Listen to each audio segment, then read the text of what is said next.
बिस्मिल्लाहिर्रहमानिर्रहीम। अस्सलाम वालेकुम viewers and welcome back to my channel. कैसे आप सब लोग, उम्मीद है खैरियत से होंगे। आज हम बनाने जा रहे हैं रूह अफ़ज़ा, जो हम घर पर बनाएंगे और मार्केट से कई गुना बेहतर बनाएंगे। इसकी खुशबू मार्केट से के रूह अफ़ज़ा से कई गुना बेहतर होगी।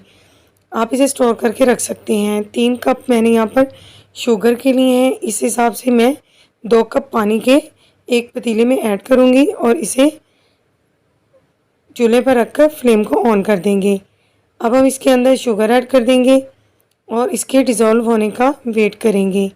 शुगर को पानी में अच्छे से डिज़ोल्व कर लेना है हमने, और इसके बाद हम इसमें बाकी की चीज़ें ऐड करेंगे। देखिए पानी ने पकना शुरू कर दिया है, तो मैंने आधा चम्मच इसके अंदर टाटरी डाली है।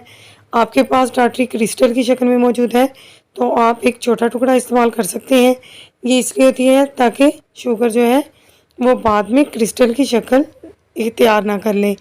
बिल्कुल लिक्विड फॉर्म में हमें चाहिए, इसलिए मैंने टाटरी का इस्तेमाल किया है। ये बआसानी बाज़ार से मिल जाती है। यहाँ पर मैं आधा चम्मच रूह केवड़ा यानी कि फूड एसेंस डालूँगी। इससे खुशबू बहुत ज़बरदस्त आती है। 1 से 2 चम्मच इसमें गुलाब का अर्क ऐड करेंगे। बहुत खुशबूदार माशाल्लाह से हमारा रूह अफ़ज़ा बनेगा।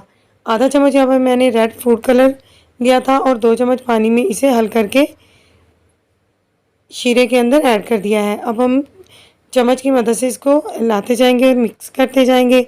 हमें इसकी कंसिस्टेंसी का बहुत ख्याल रखना है कि किस तरह से होनी चाहिए। देखिए बबल्स आने लगे हैं, तो अब हम चम्मच की मदद से चेक कर लेंगे। देखें शरबत जो है हमारा वो चम्मच के साथ लगना शुरू हो गया, तो इसका मतलब है कि हमारा रूह अफ़ज़ा जो है वो रेडी हो गया है। तो अब हम इसे किसी जार में निकाल लेंगे। आप इसे किसी भी जार में निकाल लें और महीनों तक फ्रीज़ करके रख सकते हैं। आप फ्रीज़र में रख सकते हैं या वैसे भी आप इसे रूम टेम्परेचर पर भी स्टोर कर सकते हैं। अगर आपको मेरी वीडियो पसंद आई है तो वीडियो को लाइक कर दें। चैनल पर नए हैं तो सब्सक्राइब कर लें। साथ दिए गए बेल के आइकॉन को प्रेस करें ताकि मेरी हर नई वीडियो का नोटिफिकेशन आपको मिल सके। एक गिलास में मैंने थोड़े से आइस क्यूब्स डाले हैं और 3 से 4 चम्मच रूह अफ़ज़ा के ऐड किए हैं। अब हम इसमें पानी डालकर देख लेंगे कि हमारा शरबत जो है वो कैसा बना है, इसका कलर कैसा है। माशाल्लाह से बहुत ही ज़बरदस्त और खुशबूदार हमने रूह अफ़ज़ा घर पर बनाया है, जो 5 मिनट के अंदर हमने तैयार कर लिया है। माशाल्लाह से लुक वाइज भी बहुत ही ज़बरदस्त लग रहा है और पीने में भी बहुत ही यमी होगा। मिलते हैं इंशाल्लाह ताला किसी अच्छी सी रेसिपी के साथ। अल्लाह हाफ़िज़।